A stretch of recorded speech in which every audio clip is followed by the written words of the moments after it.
Welcome to the Level Up Your Band podcast, episode 91.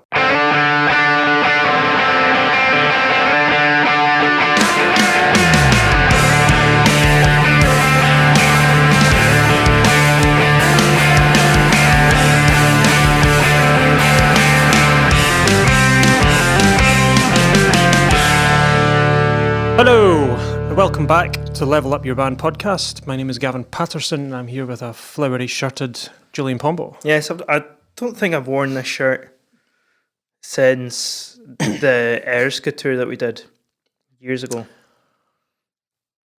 Yeah, I think I've seen you wear Have that you? since. Have I? I don't remember.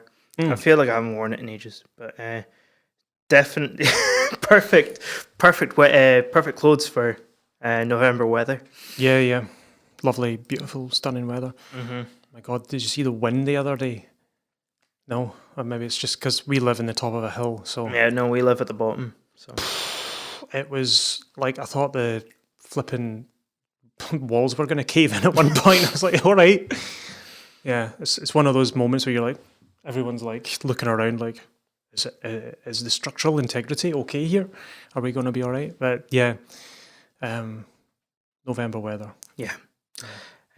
Not talking about the weather. This isn't Level Up Your Meteorology podcast. Sorry, I need to stop making that joke. It's not funny.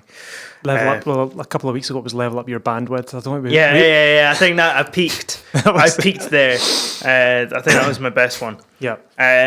So what are we talking about today? Today we are talking about a sort of running theme. Yes. That we have talked about all the time, but not specifically, and that is authenticity. So I think nowadays, especially, authenticity is a pretty scarce thing, scarce resource, if you want to call it that. Yeah. Genuine authenticity. Yeah, genuine. Like there's some things that will appear authentic, but then you just have to do a little bit of digging and then you find out, this person is actually not real. They're an actor and they do this, that, the next thing. Yeah. And it's kind of an analogy would be the Philosopher's Stone. Mm-hmm. You know, those who try to find or seek the Philosopher's Stone to use it will never find it. But those who want to seek it and not use it will find it. And authenticity, when you try to be authentic, you aren't authentic because you're trying. Authenticity comes from not trying and just being yourself, and just, it's kind of like the more you try and become authentic, the less authentic you'll become. It's kind of a weird thing. So like we'll talk a little bit about like where it comes from and what it is. Why should you want to be authentic? Well, I think the evidence is clear that the more authentic you are, the more people can relate and gravitate toward you. Whether it's if you're a media outlet or an artist, the authentic stuff tends to do better. People are genuinely authentic. Yeah. By that, we don't mean that, or at least the way I understand it, is that you can, being authentic doesn't mean that everything is indie and homegrown and things like that. You can get big sort of corporate companies and stuff that will hold true to their values, and like just that still makes you authentic. If that makes sense. Yep. You know, the product itself is authentic. How you deliver it and all that's a separate thing. I'm just talking about like the thing you're coming for, the music. In this case, the music. Yeah. So, 15 songwriters writing a song for Beyonce. That ain't authentic. It's like that's a committee almost of people deciding what chords go where and what bit goes where, and I don't know. It's less authentic anyway. In a sense, it's less authentic, but a lot of people already already know that. Yeah. So like for me, like if I find myself listening to Beyonce, I don't sit there and go, you know, like if I judge the music Yeah, on like that particular basis, you know, especially if it's written to come across as if it's been sort of like homegrown and like done by one person kind of thing, then that is an authentic. I don't think she sells it. she sells it as she's authentic. Yeah, You know, she's probably one of the more authentic yeah, pop artists out there. Like, because you see like videos of her, and she's like, you know, unmiked and just singing like on a phone or something, and it's like no autotune, no nothing, and she's just authentically amazing. And there's no frills, like that. She's just good. Yeah. But the music itself, you know, I think I don't think they're trying to hide No, the fact that it's been written by like, you know, 15 to 20 people. Like, and that's fine. and it is fine. Yeah, you can get away with it. It's really hard though. This is like manufacturing authenticity. If it didn't work ever, no one would do it ever. But sometimes you can be fooled into this is manufactured authenticity. Oh, is it? Like if you dig real deep, maybe you'll find that it's maybe not coming from an authentic place. Yes. But it's easier to be authentic, or it's easier to succeed by being authentic than to manufacture it. Yeah. And I think that if you're starting out, that's the best road to start on, is authentically. So, yeah. How to be authentic. Yeah. Well, that's a bit of a, what do you call it? A contradiction, because the minute you try, You're suddenly not. you're suddenly not. So, but you can change behaviors or set about ways of practice. Yeah. It's going to be one of these annoying answers, which is it means nothing, but it means a lot. It's like, it's basically just be yourself, and I really hate that as an answer to anything, because it's in a sense it's really vapid, but in this case it's like the only answer. Aye. So To the question, how to be authentic, was be yourself, and then it's like, wow, what does it mean to be yourself? I'm starting to sound like Jordan Peterson. I am myself. You know, How can I not be myself? you know. Yeah. What does that mean? So Yeah. I've written here. This is an actual thing, by the way. If you Google like authenticity in art or music, there's like entire like articles written on this sort of stuff. So it's quite interesting.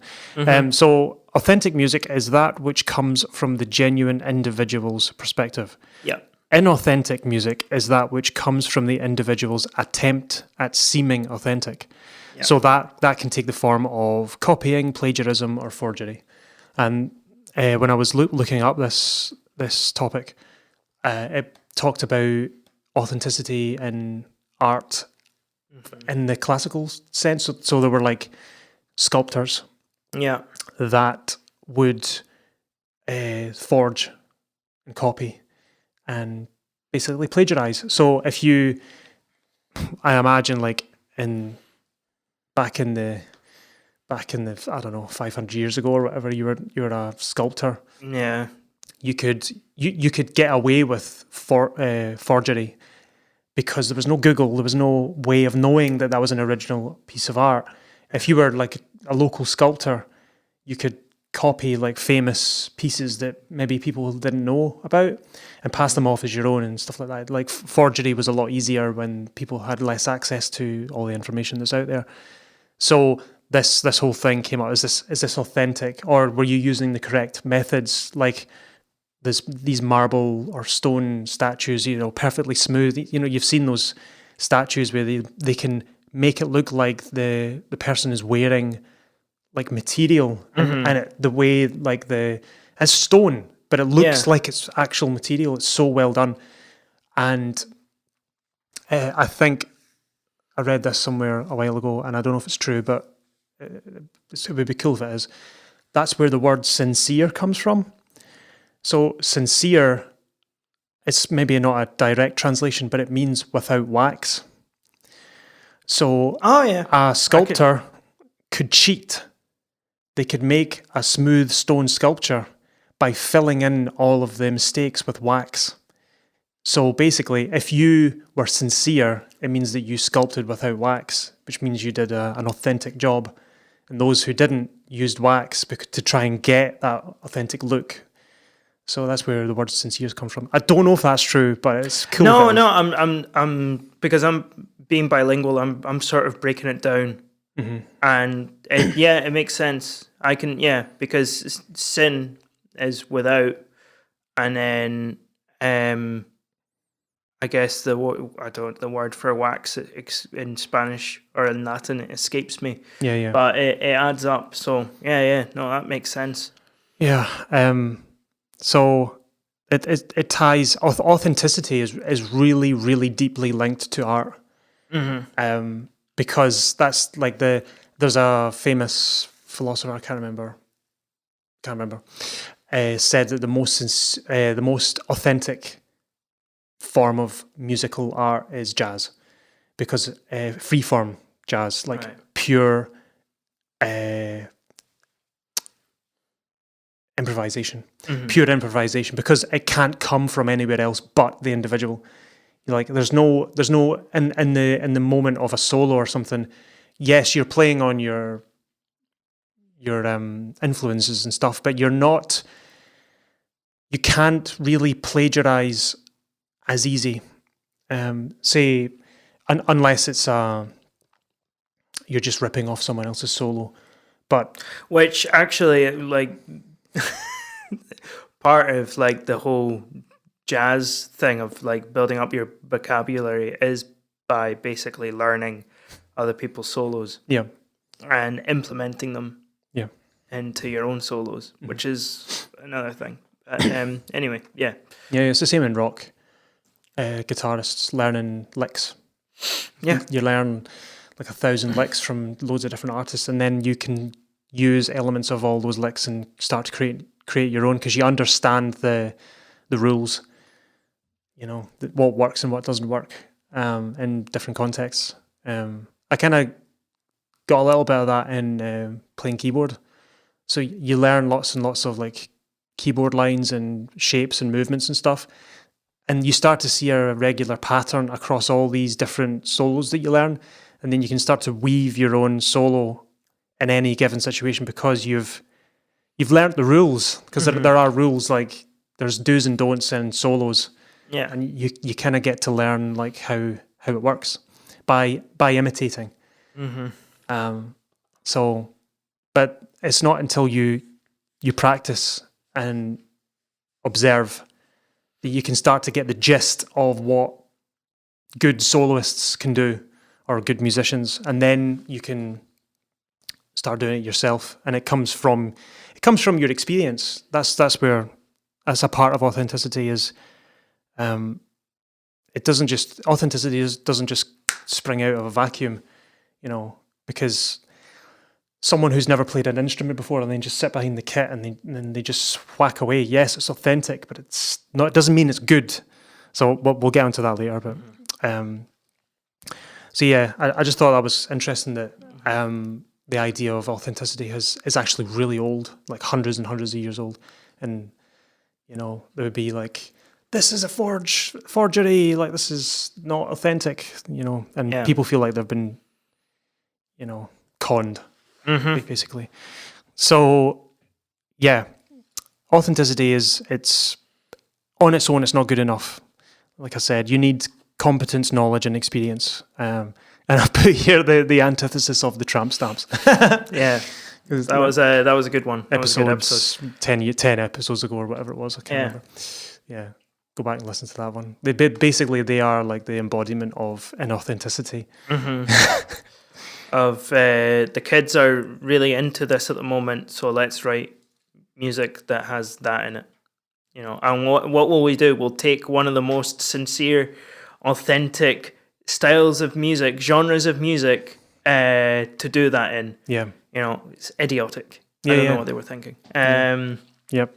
But yeah, so I've kind of broke it down a little bit in different parts of running a band, or so you've got writing, rehearsing, recording, performing, just general things. So we'll start with writing. How to be authentic. Remember to be authentic when you're writing music. So the one we always say is like, write what you know. Yeah, that was one of the things that I did a songwriting course or module when I was at uni, and that was one of the things that we kind of learned was that you're better off writing about things that you know, and you'll actually be surprised about how much you actually know, because there might be one person, or a couple of people listening to the podcast sitting there going, well, my life so far has been pretty uneventful. Nothing, dramatic has happened to me, or I've not been anywhere interesting, or this, that, or whatever. But what am I going to write about, kind of thing? What are you going to write about? And at that point, there's actually lots of little interesting exercises that you can do. One of them, which I actually want to get back into, is you set a timer, 5 minutes, and you pick an object. I'm just the first one that comes into my that's in my field of view is conga. So you just look at it, and then you write words that are associated with conga. Okay. For 5 minutes. Mm-hmm. Just anything, round, wood, loud, drums, like stuff like that. And you just keep going. Man-made. There you go. There's another a descriptive word. Synthesis, because it's like a combination of like a natural thing and like some man-made things. Yep.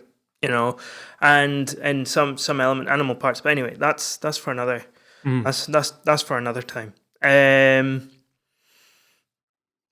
So you can it's that inspiration. But you can get inspiration, and then like that's one way of exercising your imagination, and you'll start drawing lines, like, and you'll start making connections here and there, and you'll end up coming up with interesting things. Right. Even though you don't write about. Think you've got anything to write about, you probably do. Yeah.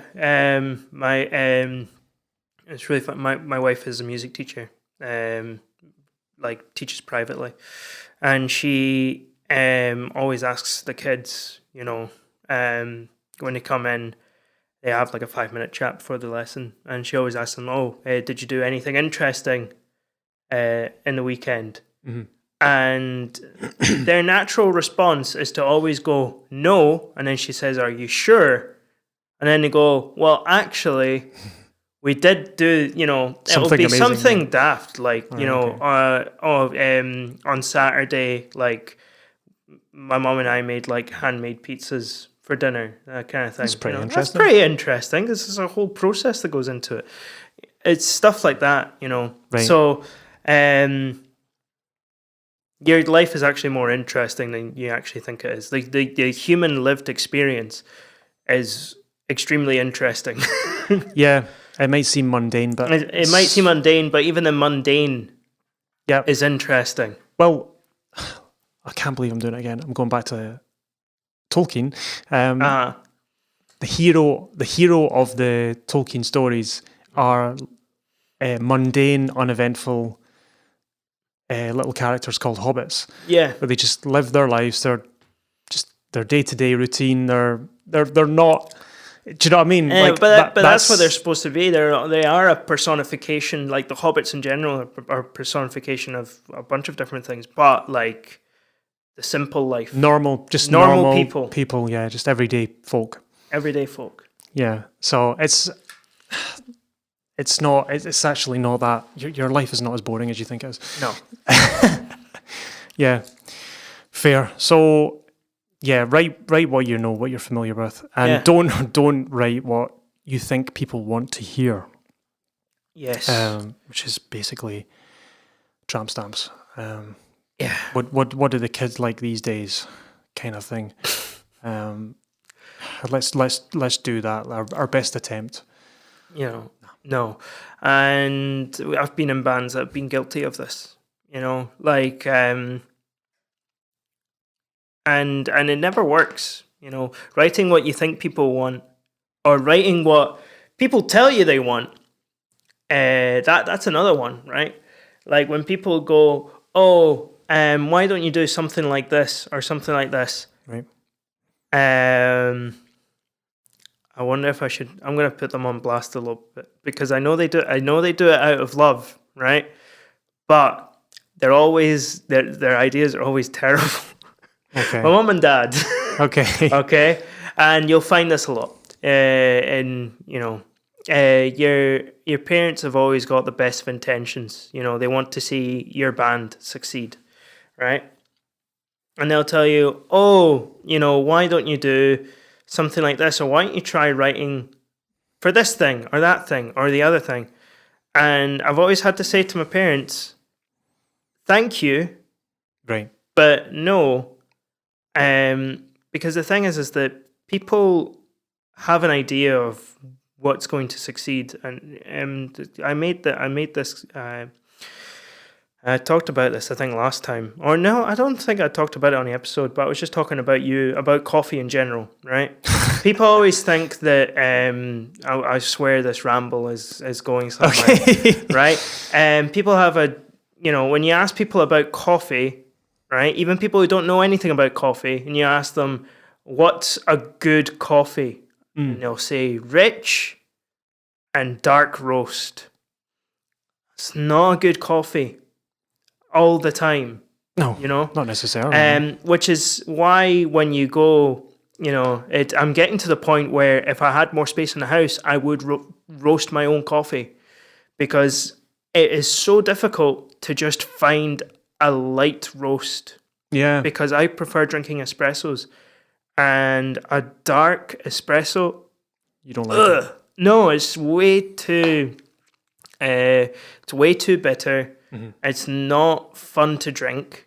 Right. There's nothing there. It just tastes of earth and blech, and that's kind of what's gonna happen.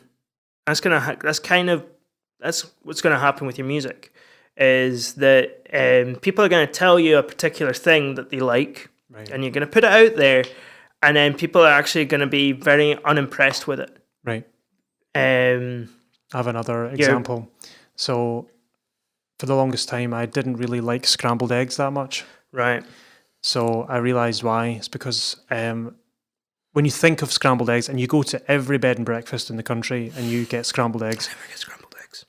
You can basically take it off your plate and bounce it off the floor. It's so it's so rubbery, right? Turns out that's not how you do scrambled eggs, right? So they're supposed to, when you're not supposed to scramble them for a start. You see people that get a fork and they're like scrambling it on the pan. You're not supposed to do that. You're supposed to flip it like an omelette, right, until it's all cooked. But as soon as the watery, uncooked egg has disappeared, as soon as it's disappeared, it's on the plate. It should be creamy. It should be creamy in texture. And the minute I started making scrambled eggs like that, I was like, oh, this is right. I get it now. So I've been told all these years that this is scrambled eggs, but there are actually other ways of doing it. Yeah, no, totally. It's like same with coffee. Like if you like dark roast, then that's your jam. Then fine. No, totally. Yeah, but it's not the only way of doing it. And it's not. It's exactly. It's not the only way of doing it. 100%. Which kind of ties. That kind of leads into the next point very nicely. Right. Which is, don't tie yourself down too much to conventions set by your scene. Just because everybody is doing something one way doesn't mean that you also have to do it that way.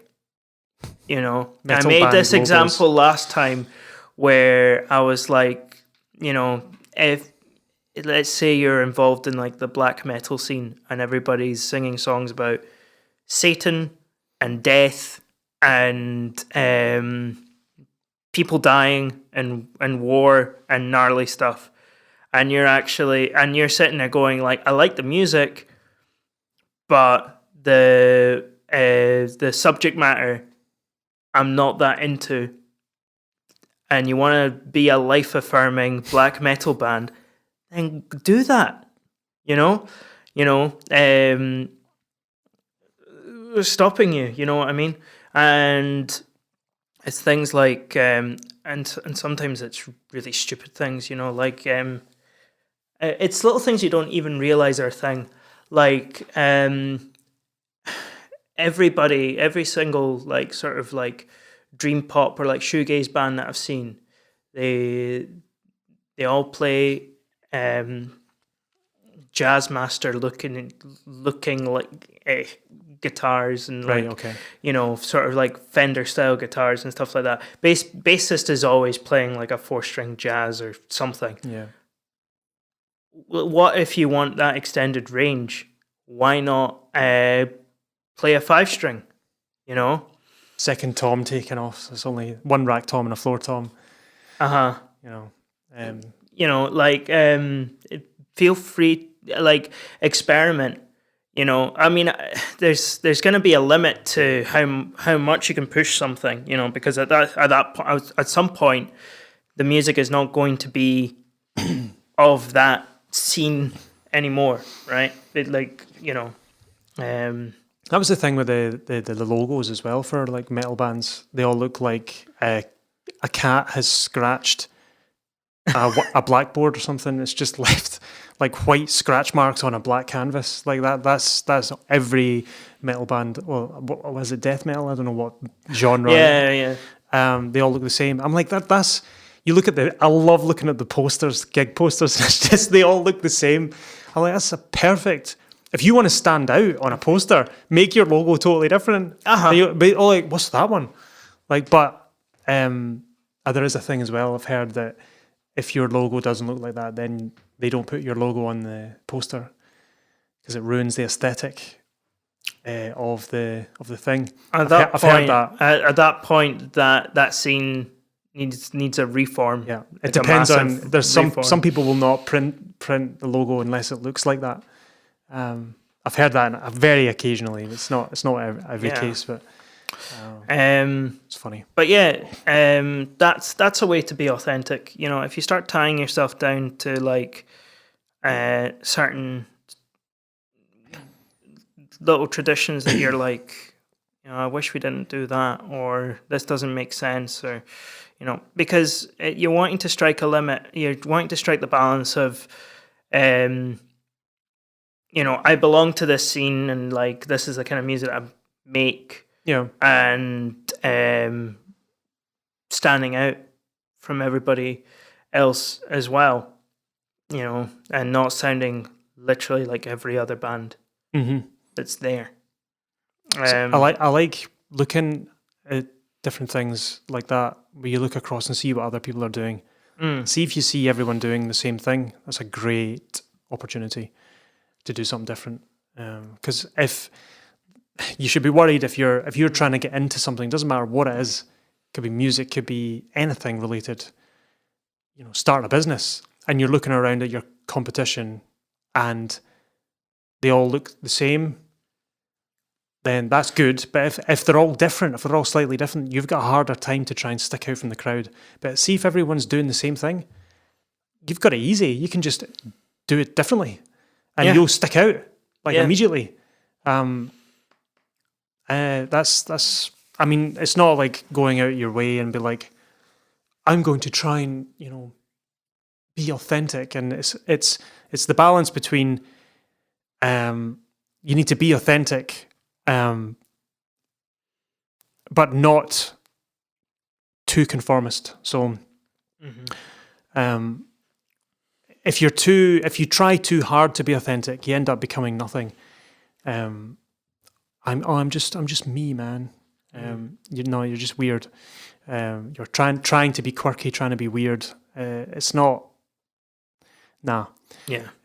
So if you're in a particular genre and there's loads of bands in your genre that you could literally be at any one of their gigs and not know one from the other, then that's a good opportunity to stick out and do something do something a bit different, become a little bit more authentic, and rather than conforming to what you think you should be writing in your genre. And don't be afraid to go like, you're playing punk, and everything in punk is like at a particular tempo, and it's all in 4/4. Yeah. Like, we're going to do a 7/8 song.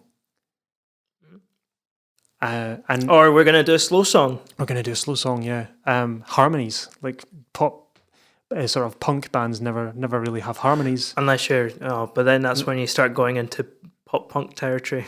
Right. Right. No, I'm being silly. But you're right. Yeah. Stuff like that. All the bands seem to have 2 guitars, bass, drums, singer. Yep. Our singer plays a little bit of keys. Let's give him a synth. Make him play some weird lead lines. Yeah. Or pads or whatever. Have you ever been in a situation where you're jamming something and someone comes up with something and you're listening to it, and someone in the rehearsal studio goes, "Oh, I don't know how that would be received in the X scene." Mm-hmm. If that happens, like, just don't, just whatever, just let it happen. If you I'm going to say something a bit dangerous, I guess. If that happens and you think that thought, then you should definitely add it in. Yeah. If you're thinking, what are they going to make of that? Are they going to like it? Are they not going to like it? If they're not going to like it, if you're in a scene that's that conservative, then yeah, shake it up. Yeah, 100%. So that brings us kind of on to the next one. It's rehearsing. I've got literally just one thing. It's just honesty. Yeah, I had a look at it, and I was like, it is just be honest about your honest about a bunch of different things, but like honest when it comes to ideas and when you're working with each other, and then honesty about time commitments and for rehearsal and things like that. Just everything. Honesty is best policy. Yeah. I've worked in amateur dramatics, mentioned a few times, and they're probably the least authentic people I've ever met. I agree. I'm so glad I don't know. I don't want to like jinx myself in case I find myself doing that kind of work again, but that kind of work can be tough sometimes. It's really hard work. And that the people are hard work to deal with. Yeah, it's it's hard work. But they there's an example I think of. I did a production maybe like 5 years ago, and I was doing like, it was a sort of pantomime type situation. So I was doing the music for it, like backing tracks and sound effects and things like that, and this sound stuff. And there was this girl. I wasn't the musical director. There was no musical director really. It was just kind of, I made the tracks, gave it to the club, and then they would sing the stuff on stage, and that was it. I would turn up at the show and play all the sound effects and stuff. But there was a girl who was struggling with one of the songs, not because it was not in her range. It was in her range perfectly, but for whatever reason, she sung the entire song all the time a semitone out. So there was a semitone difference. She was like a semitone flat or sharp from the backing track, and this was it. Like, because I wouldn't be through the rehearsal stages. I wouldn't be there because it's not my job. I was just there for the show. Like, I would make the tracks and then turn up and play them at the show, but there would be people set aside to help teach the cast through the rehearsal process. So I turn up, and then she's singing this thing like absolutely awfully out of key. She's singing it perfectly in her own key, but not to the key of the song. And one of the people that would be responsible for making sure that the music would be okay came up to me and was like, "Oh, what can you do about that, eh? Like, that's that poor girl and all this. And I was like, has anyone spoken to her? Oh, no. I was like, well, she was like, what are we supposed to do? What are we supposed to do? And I was like, tell her? Oh, you can't tell her. Why not? Well, hurt her feelings. I was like, what would hurt your feelings more? Singing for like a week's worth of shows out of tune and not be told, or be told and then get it right for the show. What's worse? I think singing it out of key 7 nights in a row is a pretty bad one. Oh, yeah. And not know. Like, she was needing help, and no one was willing to say, that's bad, let's fix it. Yeah. Because that's confrontational. Yeah. So they would rather just, like, leave it. Yeah. Like, when I've worked with bands and stuff, one of the things that I look out for is, do they... how good are they at telling me if I need to do something different? And I like it. I like it when I work with somebody and they're like, actually, could you do this, or the way you're playing that is not right. It should be like this. That's good. It means that people are being active and are listening and want the best for The whole thing. for the group. Rather than like, let's not talk about it. Let's not talk. Let's not hurt their feelings. We don't want them to get upset. I'll be upset. Would I even be upset at this point? I don't know. Like, I guess when I was really immature, I'd maybe be like, oh, can't believe I got it wrong. Right. But now it's just like, oh, I got it wrong. Oops. It happens. Yeah, I mean, it's maturity. But Yeah. like, there was another example that at a different time, it was the same sort of situation where I came in at the last stage. This was another show with Amateur Dramatics. These people they tend to have quite big egos, so they're really bad at the whole criticism thing.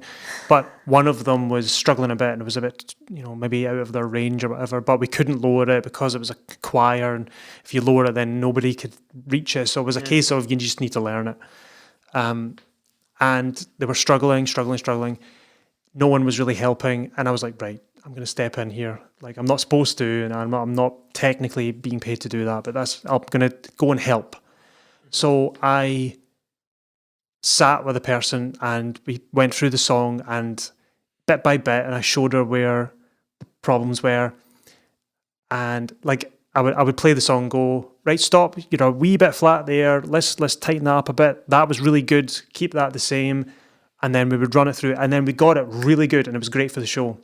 But apparently, she, after having this rehearsal, went back to the cast and were like, oh, I can't believe, like, he was like totally like just telling me like I was flat here and flat there, like just telling me like all this, like this isn't good or this, and she couldn't comprehend that someone would be criticizing what she was doing because she's never had it before. Like, what you're doing wasn't the best there. Let's try and improve that. Never been done. That's insane. She was like, oh, he was telling me like I was flat. I was like, well, yeah. Because you were. Because you were. Like, it's not an attack on your character. No. It's just like, let's make it the best it can be. Like, that's how you get to that, is by pointing it out. So if you're in a band and somebody's doing something that you know is wrong and you're too chicken to bring it up and go, I think you're doing that wrong. Can we when we want to try? If you're too chicken to do that, you're just going to end up playing the wrong stuff live on stage in front of people. Yeah. Why would you want to do that? It's bad. So be authentic. Actually tell the truth and be like, okay, let's address what needs to be addressed and not just ignore it. So we can actually get better as a band. Just be honest. So, yeah, I thought about recording as well. So this was a realization I had about 5 years ago. Well, I had it before then, but I'd kind of ignored it. Because, me stupid. So recording as a band rather than individually. So a more authentic recording.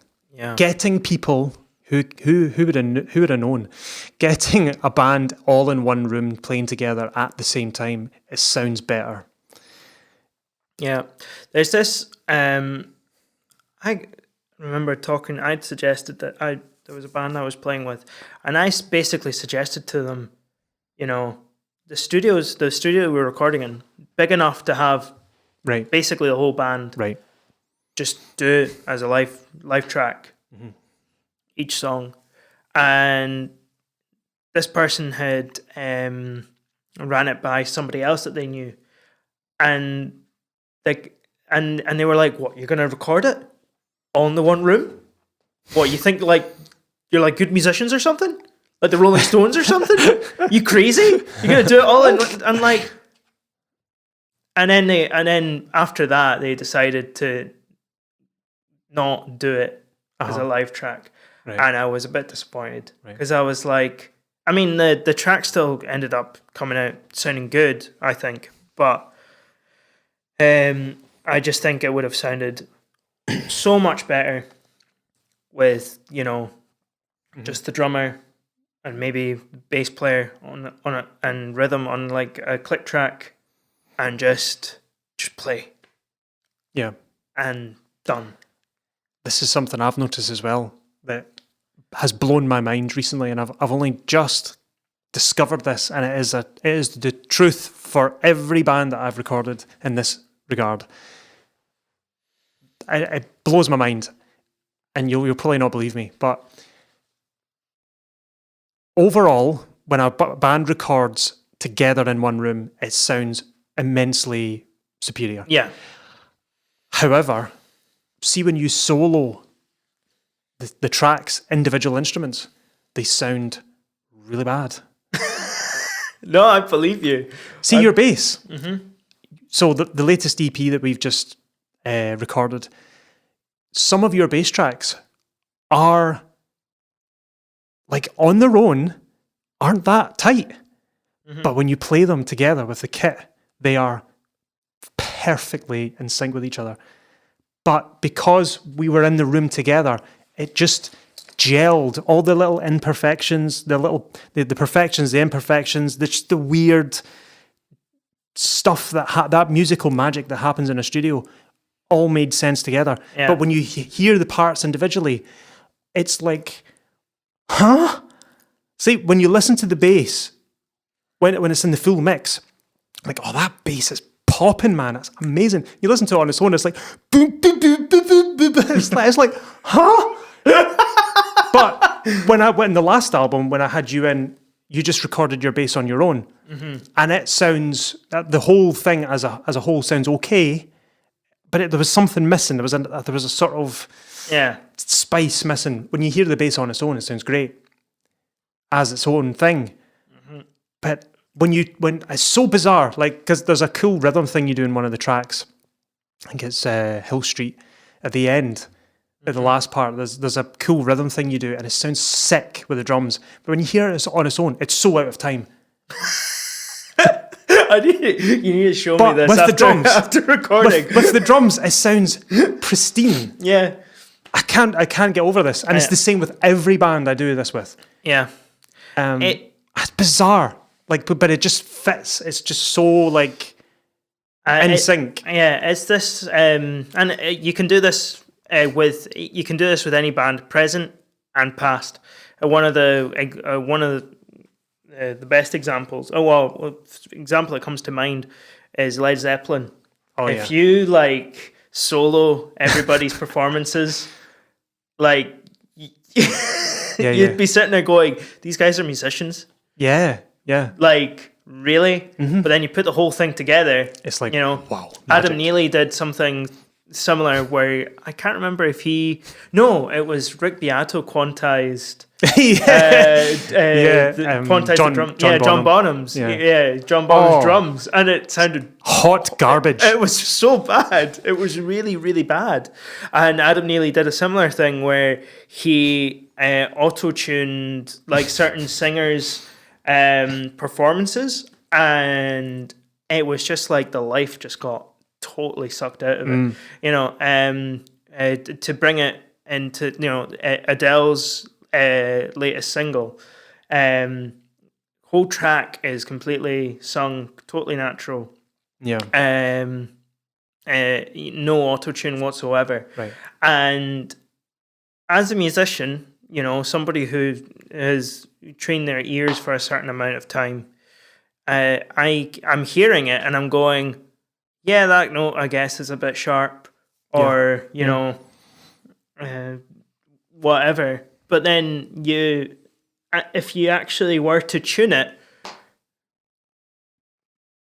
something gets taken away from the music, which I guess kind of goes into this next point, which is don't obsessively fine tune or perfect your tracks. No. Don't do it. Just don't do it. I don't know it's just like it does seem like a recent thing. You know, everybody wants like really sparkly, clean, perfect tracks. But then when you have like a sparkly, clean, perfect track, that's all it is. It's you know, it's not human. It's not. It's just robot music. It's just exactly. You know, it's like it's funny though, because like even with like people who make purely electronic music, they make almost deliberate mistakes to make the music more interesting, to make the synths and whatever they're using totally glitch out. Yeah. And you know, it's funny, human beings, they like symmetry, but not perfect symmetry. Yes. So when it's too perfect, we find it there's this odd, uncanny valley. Uncanny valley, yeah. So when it's striving for symmetry, but not quite getting there, that's human. It's the analog digital thing that I talked about a while back, that whole theory I have of human beings prefer 0 to 1, not 1 or 0. So it's we prefer imperfections. You know, striving for something perfect, but not absolutely perfect. It's obviously because if it's just rubbish, we don't like it. If it's actually striving for something like an ideal, it doesn't necessarily have to be perfect, but it's like a face. A human face is symmetrical, but it ain't symmetrical. No, it's not. It's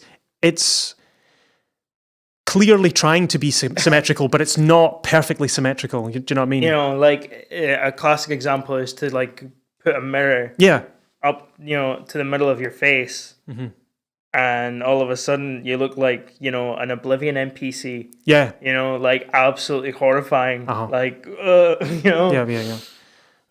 So it's, I don't know, it's a weird psychological thing.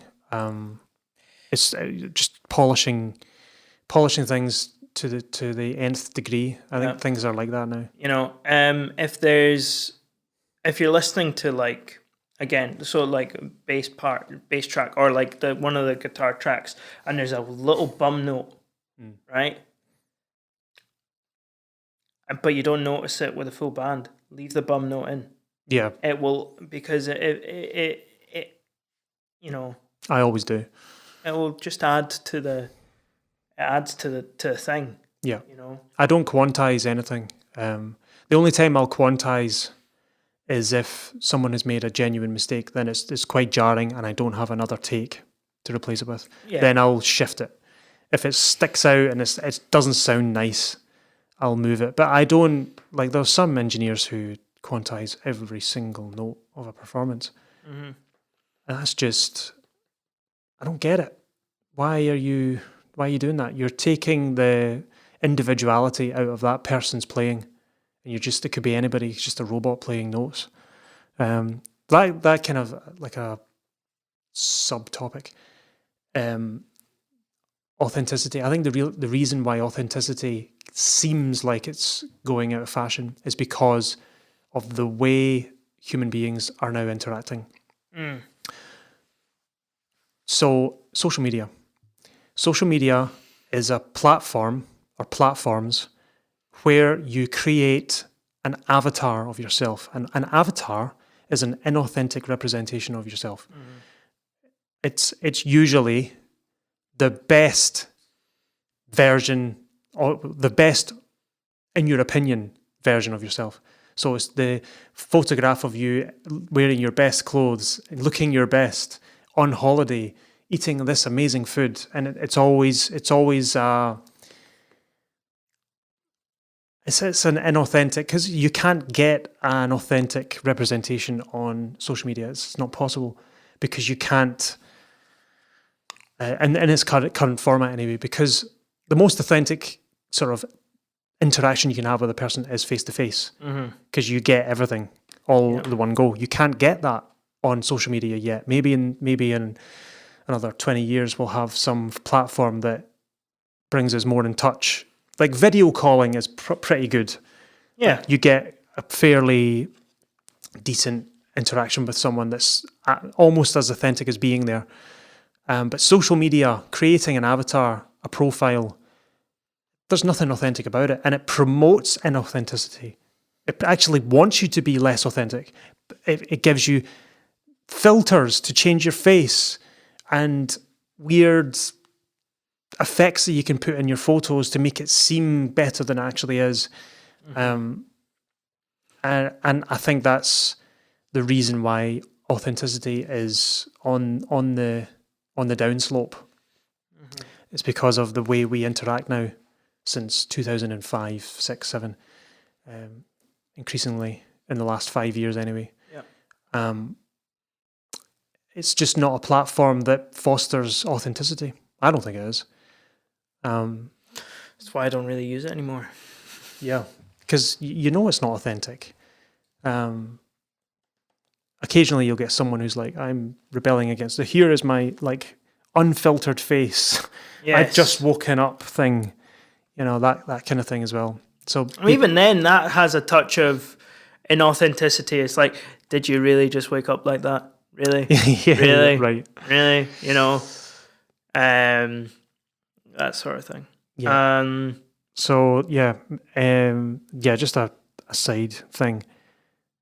The authenticity. The reason why authenticity does so well now is because it's in short supply. So what you're seeing now is like long form podcasts like this, where it's just genuine unscripted conversations, and they're really popular. Like some of the most popular podcasts out there are just authentic conversations. They're not scripted. They're not sound bites. They just are what they are. And I think the reason why they do so well is because that's what people want, and it's what's lacking. Like in the last 10 years, social media has just delivered us this inauthentic crap, and people are thirsty for some like proper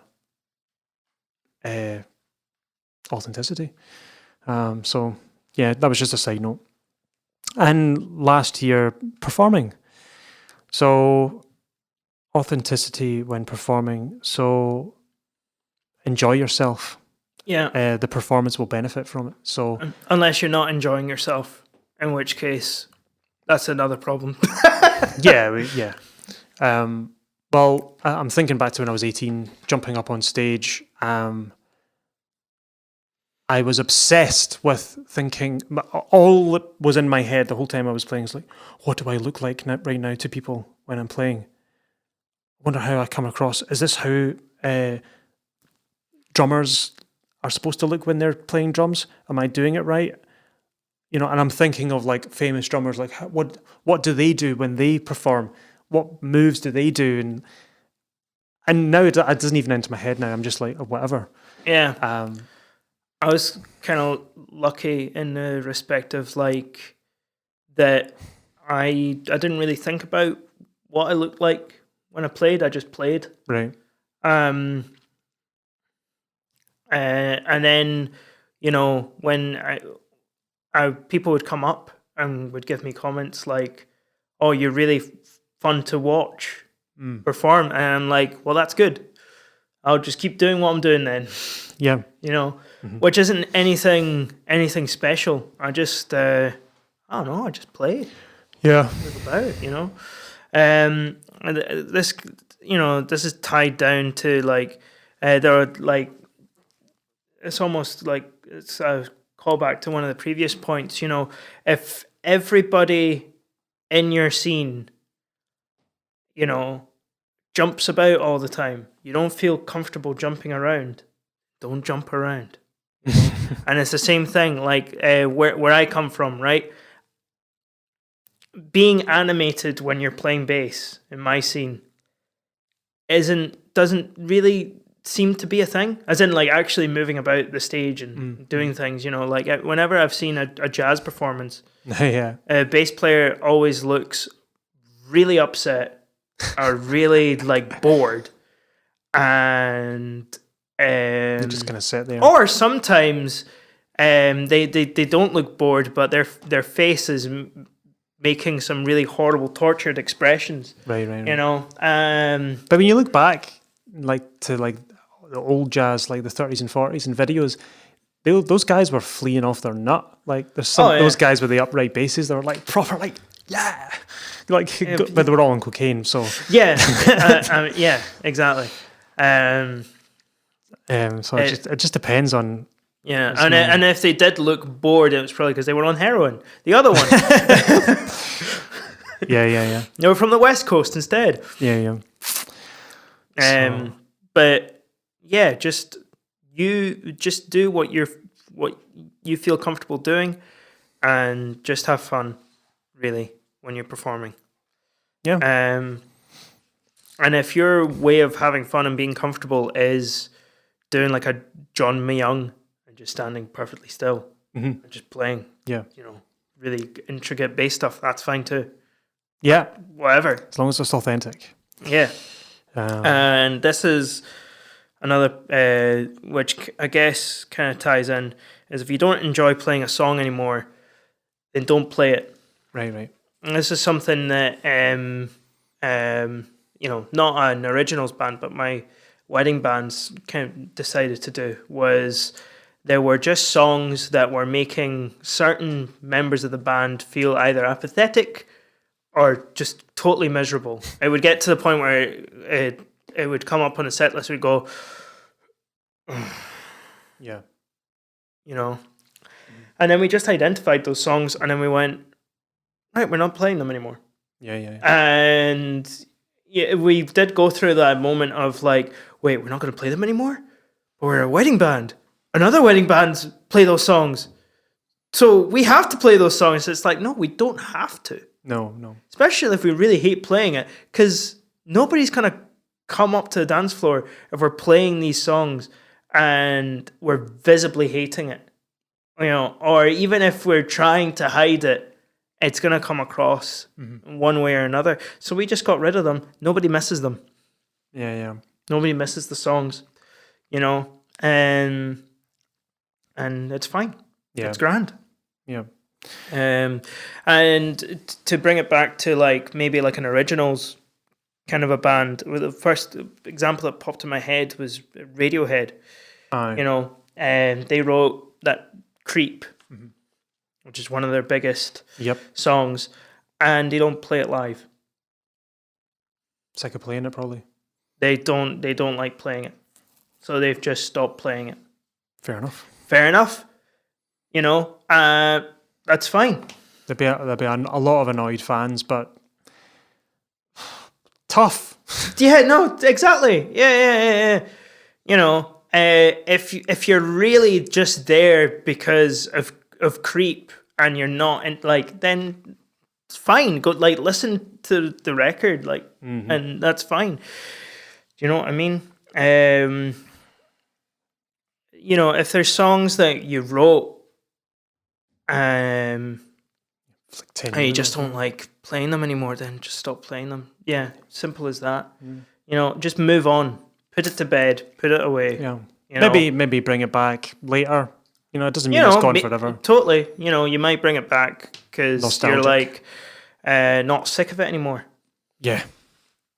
There you go. Yeah, cool. Yeah, that was cool. Wanted to do something like this for a while, but because we always talk about like be authentic, be yourself, but not just addressed it as an actual topic. But yeah, just that whole point about the authentic stuff tends to do better, or it's easier to do better with authentic stuff than manufactured stuff, musically and just as a person. I think authentic people, you want to have authentic people in your life more than inauthentic people. Mm-hmm. That was one of the nice things about leaving, secondary school and then going to university, and then actually leaving university and then actually getting to actually make friends with people that you don't have to be around. You start hanging out with people who are themselves. Yeah. Yeah, you're not, because the class you get put in is it's arbitrary. Oh yeah. Totally. And you have to be sociable with those people, and you just happen to be in a class with them. You didn't pick them, which is why you get a lot of dramas, because you might not have necessarily picked those groups of friends. So you end up clashing personalities and stuff, and weird dramas happening in college. It happened when I was there anyway. Probably it's just the same anywhere. Yeah. Because when you're forced into a situation with people that you maybe not aligned with, it's a recipe for disaster, because you wouldn't necessarily hang out with those people given the chance elsewhere. Yep. But yeah, when you leave uni and stuff, it's like, oh, I want authentic friends, like, or maybe you don't. Maybe you're into that. Maybe you're studying drama and you prefer to have inauthentic people. That's a stereotype. I'm sorry. Yeah, I know it. Yeah. Anyway, cool. That was a good one. So, as always, give us a wee follow on Spotify and a review on Apple Podcasts if you can. As authentic as possible, please. Yeah. This podcast is authentic, 5 stars.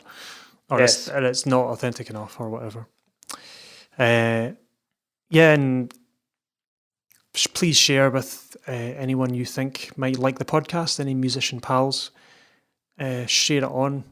Have a listen to some episodes, because I think I've said before, like, because we deal with like individual things on topics on specific episodes, there'll be an episode out there for anyone. So there's some people who like listen to episodes that they like the sound of more, because you see that like there'll be a lot of listens on certain ones and not others. So people, like, I'll get messages from people saying, "Oh, I listened to your episode on this or that. Like, oh, that sounds intriguing." So have a flick through. If you're maybe not listening to every episode, have a flick through and see what takes your fancy. Sometimes I do that as well. Like, oh, I like that. I like the sound of that. We're getting nearer and nearer to the 100. So I was thinking maybe doing like a big meaty 5-parter or something, like summing up the entire, like, big chunky boy. But we'll see. Just tying a nice little pretty bow on the 100th episode. So I'll need to start planning that. Because we did that right way back at the start. Like, it was like a 5-part chunk. Here, this is like a level up your band guide, distilled. So I'll maybe do that for our final 100th episode.